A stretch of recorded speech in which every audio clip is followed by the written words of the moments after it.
Rəstum bəy zəng edibdi bizə. Alo. Salam Qurban bəy, salam Validə xanım, Salam, hörmətli izləyici.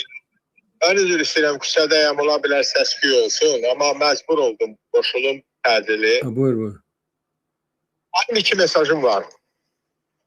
Ruslan bəy afet vəziyyətində çatdırılıb artıq. Qurban bəy, siz hüquqşünas kimi bilirsiniz, afet vəziyyəti nədir? İnsan özünə nəzarəti itirir.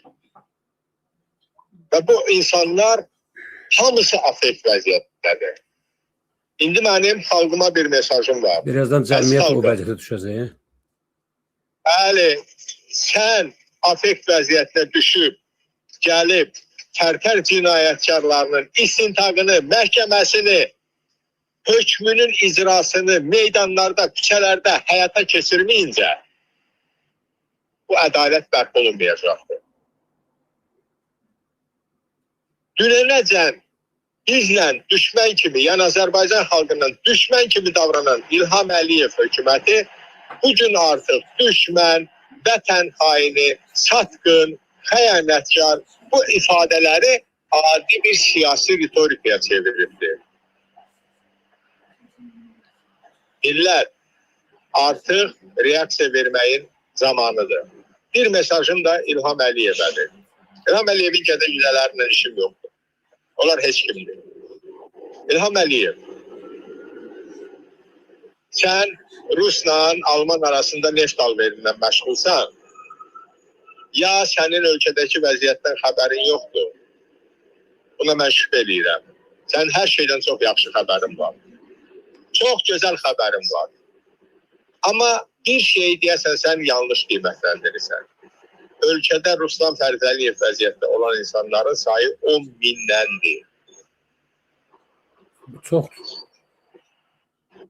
Bunun nəticəsi nə olur? Əgər bilmirsənsə, 3 ünvan deyirəm, onlardan dəqiqləşdir. Qəddafidən, Səddam Hüseyndən, bir də Çavuşesku'dan. Dəqiqləşdir, onlar sənə deyəcəklər. Mən Ruslan bəyi qınamıram. Zərrə qədər də qınamıram. Mən özümüzü qınayıram və millətimizi qınayıram. İnciməsinlər məndən.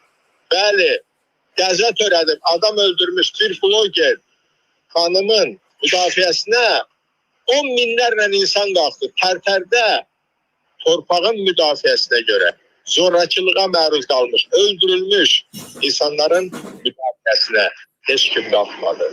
Az adam qalxdı. Barmaqla sayılacaq qədər az. Evet, çok az. Millət bu vəziyyətdə. Müdafiə eləyin. TikTokerləri, nə bilim o avara blogerləri bir gün də qapınız döyüləcək. Hər kəsin qapısı döyüləcək. Artıq millət olaraq bizim qapımız döyülür. Yadda saxlayın. Bizim qarşımızdakı artıq bizi düşmən, xəyanətkar, satqın adlandıran düşməndir. Düşmən müharibə terminologiyasıdır. Müharibənin iki qaydası var. Müharibənin qızıl qaydası. Bunun birincisi odur ki, sənin üzərinə gələn düşməndir və o səni öldürəcək. İkinci qayda odur ki, düşmən öldürülməlidir. Səni öldürməsinə səni öldürəcək, bəli.